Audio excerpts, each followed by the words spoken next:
Before I get into this, let me just say, my name is Mara, and I want to be upfront about something.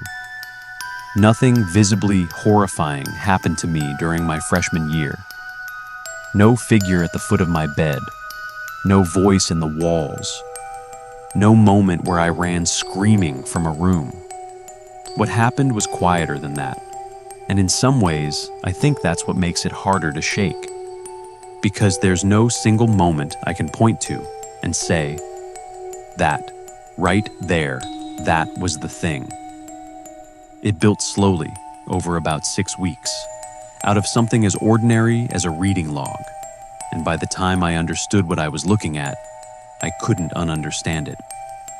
So, Mercer Hall, University of Vermont, Burlington, freshman year, fall semester.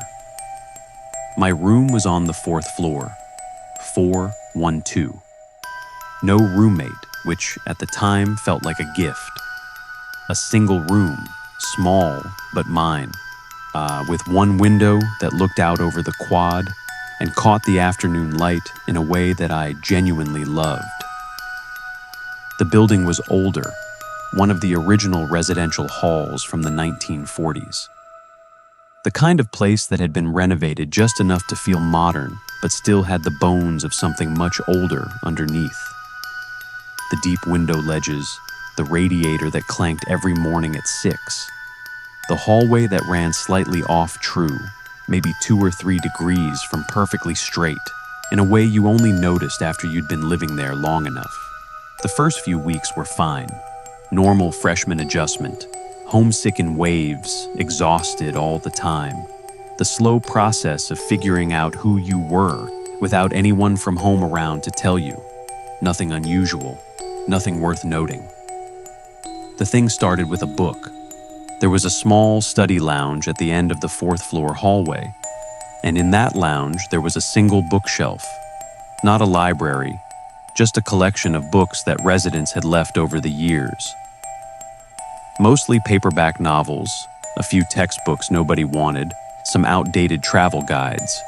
On one of the shelves, tucked between a beat-up copy of To Kill a Mockingbird and a Spanish dictionary, was a slim hardcover with no title on the spine. Just a faded red cover, blank front and back. Curious, because that's the kind of person I've always been, I pulled it out. It was a reading log. A personal one, handwritten. Someone had used it to track every book they'd read, starting from what looked like their freshman year. Each entry had the same format: title, author, date started, date finished, and a short paragraph of notes. The handwriting was small and precise, the kind that takes effort to maintain. The log covered what looked like 3 full years of reading, hundreds of books, notes that were sometimes analytical, sometimes deeply personal. Whoever had kept it was clearly intelligent and clearly someone who read the way some people breathe, constantly and without thinking about it. Mildly interesting. The kind of object that makes you feel briefly connected to a stranger. You think about them for an hour, set the book back on the shelf, and forget about it. Except I didn't forget about it. Something kept pulling me back. Not in a supernatural way, just the way certain objects have a gravitational pull when you're 18 and lonely and looking for connection in small places. Over the next 2 weeks, I went back to that lounge 4 or 5 times specifically to read more of the log. The person who kept it, I started thinking of her as R, because her first name started with R, though she never wrote it in full, had a voice in her writing that felt familiar in a way I couldn't explain. The things she noticed, the way she described feeling displaced in a new place, the particular loneliness of being surrounded by people and still feeling invisible. It felt like reading something I could have written myself. Then, about 3 weeks in, I noticed the dates. Nothing obvious at first. just a gradual realization that the log had been kept on a very specific and consistent schedule.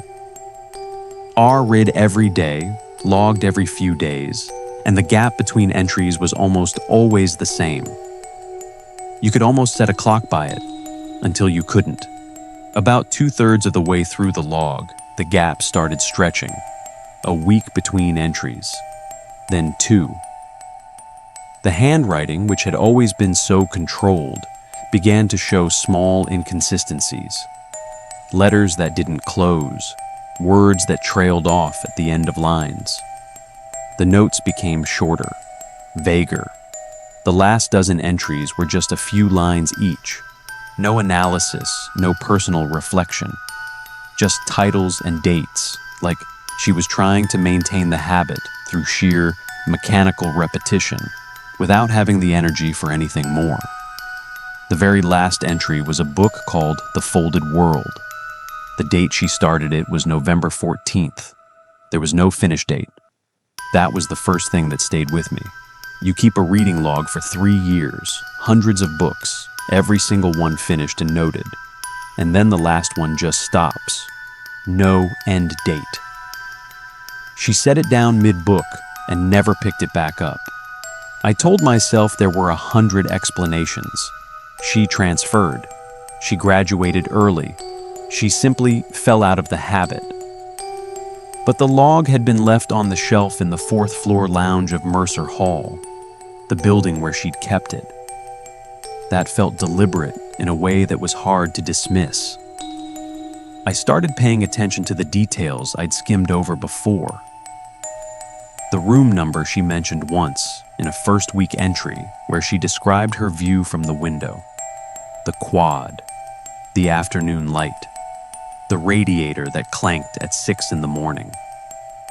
I want you to understand that I sat with this for a full 10 minutes before I let myself follow the thought to its end. Her room was 412. Same building, same floor, same room, my room. Now, before your mind goes where mine went, I want to be clear that I went through every rational explanation. R could have lived in that room years ago. Mercer had been a freshman dorm for decades. Dozens of people had lived in room 412. A coincidence, maybe a slightly eerie one, but still a coincidence. What I couldn't explain was what I found when I finally looked up the name. There was only one detail that could narrow it down. She mentioned her major once, and her hometown once, in the same entry. That was enough. It didn't take long. Her full name was Rachel Vo. She had been a student at UVM. She had lived in Mercer Hall. She had disappeared in November of her junior year, 11 days after the last entry in the reading log. The case was listed as an unresolved missing persons report. No body found, no suspect identified. The university had put out a statement. There had been a candlelight vigil on the quad, the same quad she'd described from her window. The book she'd been reading, The Folded World, was still on her nightstand when her RA did the welfare check that started the whole investigation. Her room was 412. For a long time after I found that out, I didn't know what to do with it. Part of me thought I should bring the log to someone. The police, the university, her family. Part of me thought it wouldn't matter, that it was too old, that the log was just a log and not evidence of anything.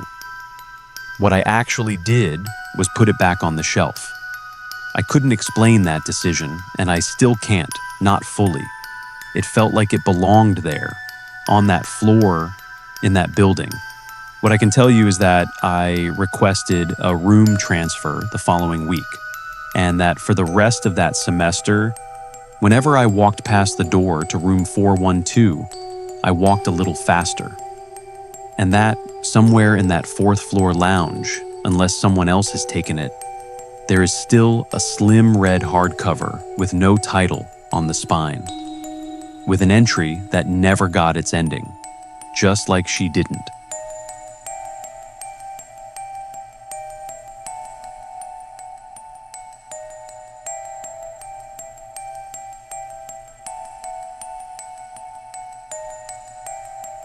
My name is Jess, and the first thing you need to understand is that I'm not someone who scares easily. I grew up in rural Indiana. I've camped alone, driven home alone at 3 in the morning on empty back roads, done all the things people say should make a girl nervous, and none of them ever did. For most of my life, fear always needed a damn good reason to show up. So when I tell you that by the end of October, I was afraid to sleep in my own dorm room, you need to understand what that means coming from someone like me. It means something had cut straight through every layer of reasonable explanation I had. It means I had run out of ways to lie to myself. It started in the 3rd week of September, my freshman year at Indiana University, Keller Hall, room 217. My roommate was a girl named Amber. She was from Columbus, pre-med, quiet, and kept her side of the room perfectly neat. We weren't close, but we were fine. The kind of fine where you share a space without friction and don't need anything more than that.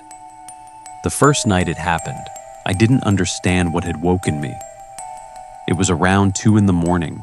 There was no sound, no alarm, no creak, nothing I could point to.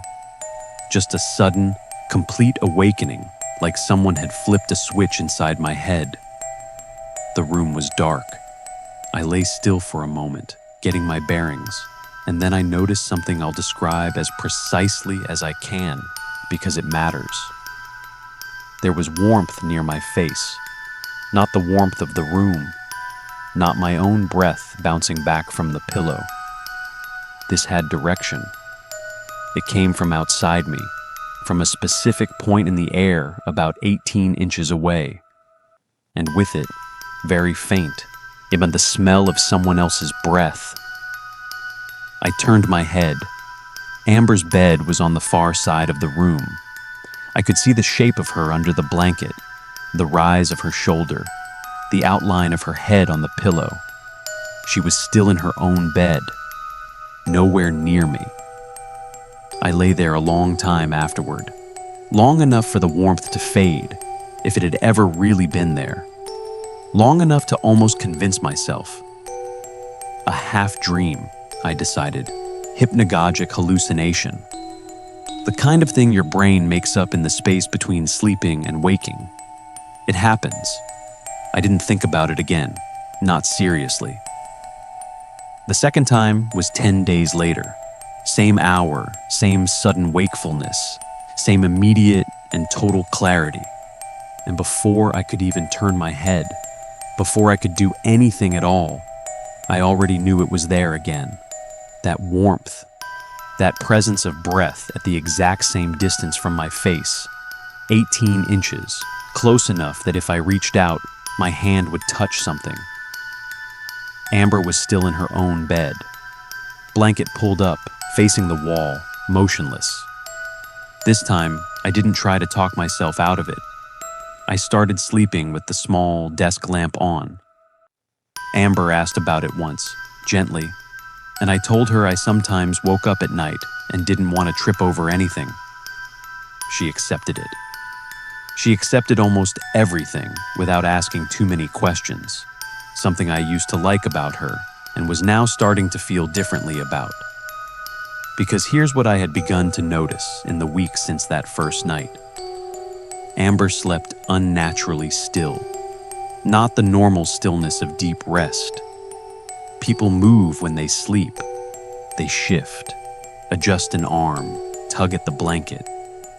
Small, a constant, unconscious movements that, after a few weeks sharing a room, you stop noticing the way you stop noticing the hum of the refrigerator.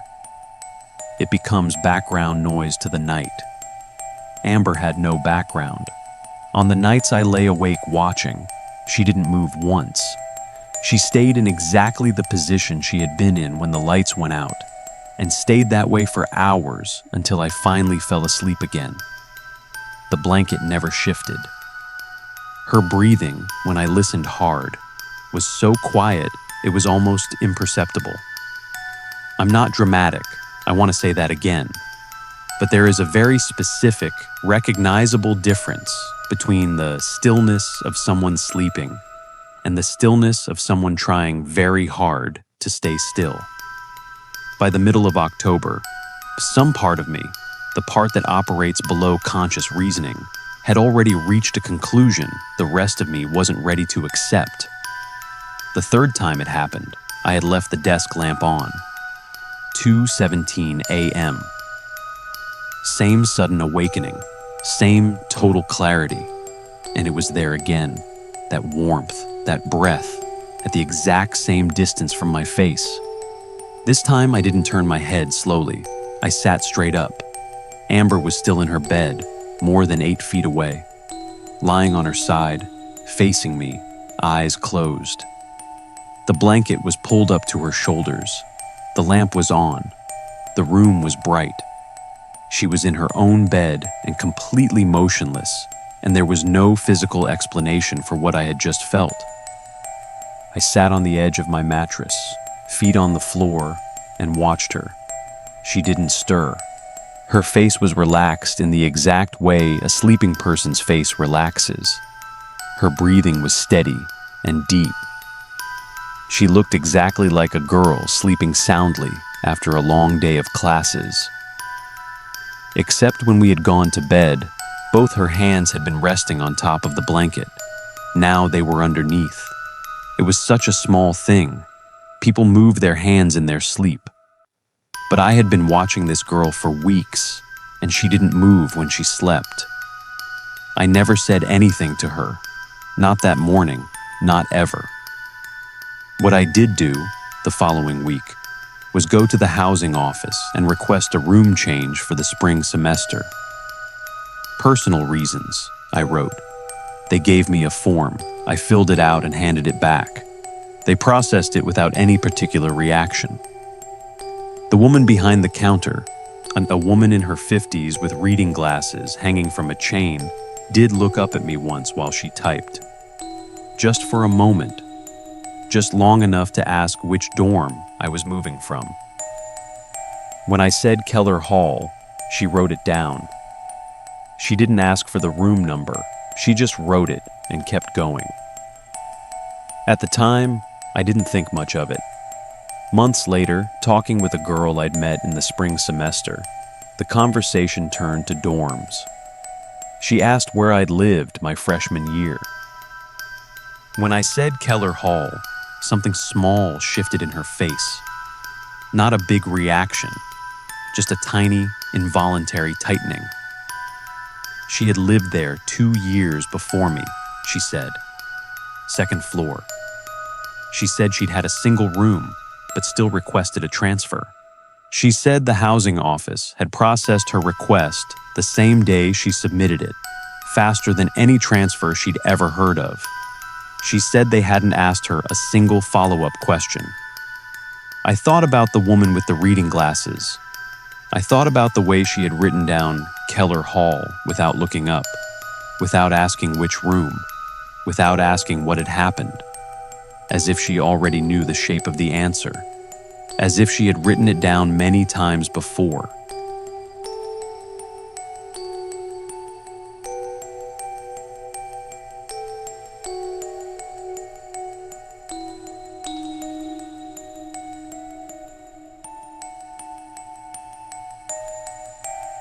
My name is Nina.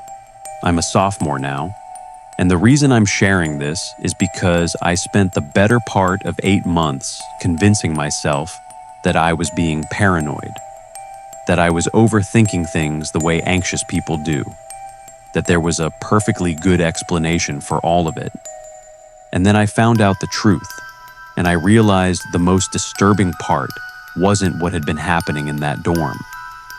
The most disturbing part was how long it took me to trust my own instincts. So I want to tell this story for anyone who's ever had that feeling where something is just slightly off and everyone around you keeps insisting you're imagining it. You might not be imagining it. This was my freshman year at Boston University.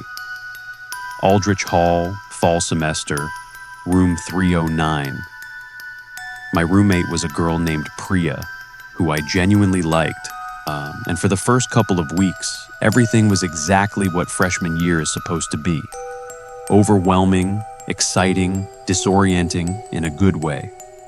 The girl across the hall was named Leah. She introduced herself on move-in day, which was how she was different from most people on our floor right away. Most freshmen that first day were either clinging to their parents or staring at their phones while their parents did all the unpacking. Leah knocked on our door, smiled, said she was in 310, and asked if we wanted to walk to the dining hall together. We did. She was warm and easy to talk to. And by the end of that first week, we were in the habit of grabbing coffee before morning classes. Looking back, what strikes me most is how normal she seemed. How carefully, consistently, completely normal. But the first thing I noticed was in early October, about 5 weeks into the semester. It was a Sunday evening, and Priya was at the library. I was at my desk with the door open the way we always kept it, because the floor had that easy communal feel where doors open meant you were available, and doors closed meant you needed quiet. Leah's door across the hall was also open, and I could see her at her own desk doing homework. What caught my attention was that she was completely still. Not the normal stillness of someone concentrating, not the small, unconscious movements that people make when they're working, the shifting in the chair, the reaching for a pen, the brief pause to look at the ceiling and think. She was sitting at her desk with both hands flat on the surface and her eyes on the wall in front of her, and she was not moving at all. For the whole time, I could see her from where I sat, which was maybe 20 minutes. She did not move once. It was such a small thing. People zone out. People go still sometimes when they're thinking hard. But there was something about the quality of it, the duration, the completeness of it, that sat in the back of my mind afterward in a way where I couldn't fully shake. The second thing happened about 2 weeks later. There was a girl on our floor named Cassie who lived 2 doors down from Leah. Cassie and Leah had been friendly in that casual floor neighbor's way from the beginning, but somewhere around mid-October, Cassie stopped coming to the dining hall with us. She stopped sitting in the common room in the evenings. She was still there on the floor. You could hear her coming and going, but she had pulled back from everyone in a way that was noticeable. I asked Leah about it once. We were getting coffee at the place on Commonwealth Avenue we went to every Tuesday and Thursday morning, and I asked if she knew what was going on with Cassie. Leah stirred her coffee and said she wasn't sure, that Cassie had seemed stressed lately, that maybe she was homesick. It was a perfectly reasonable answer. It was the kind of answer you give when you don't know what else to say.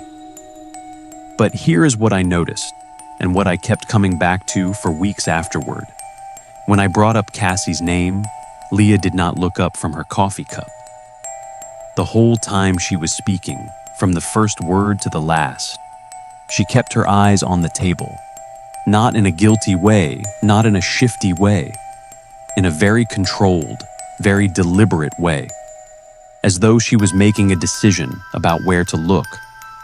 I told myself I was reading too much into it. By November, I had started noticing a pattern, not in any dramatic or obvious way, just a quiet accumulation of small observations, the kind of thing that builds up over weeks until one day you realize you've been keeping an unconscious tally.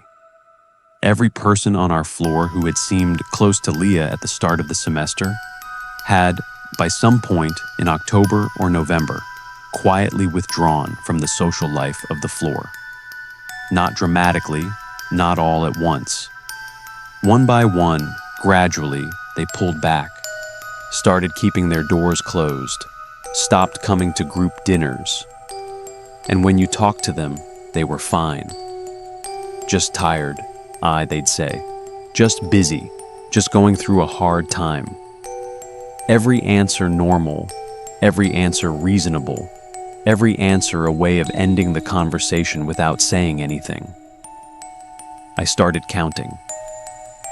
There were 4 of them.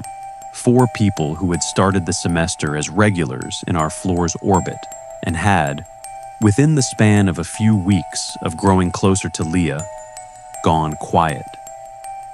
The night I really understood that something was wrong was a Wednesday in late November, about a week and a half before Thanksgiving break. I was coming back from the library around 11 at night, and I passed Leah's room.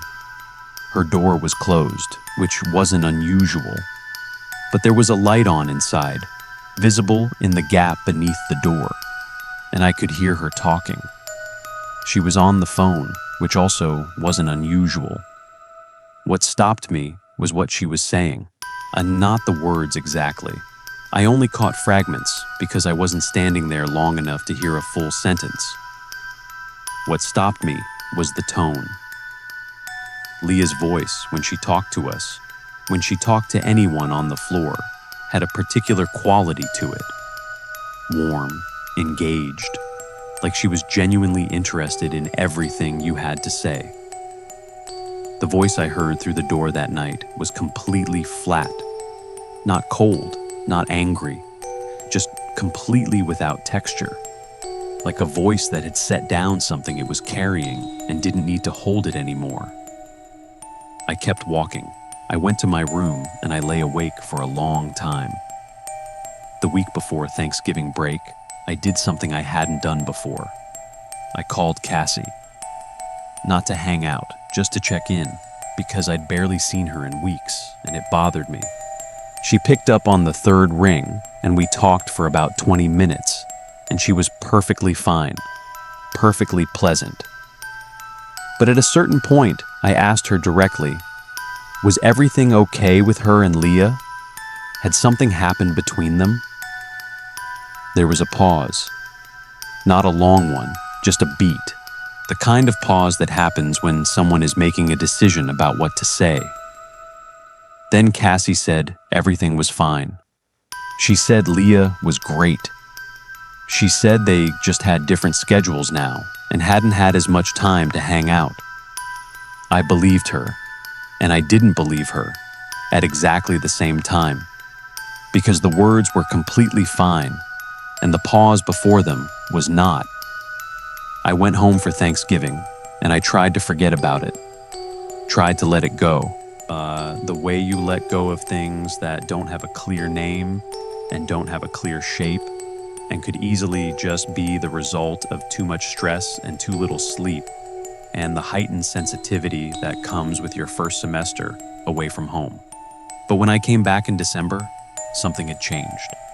Not on the surface. Leah was exactly the same when I saw her in the hall.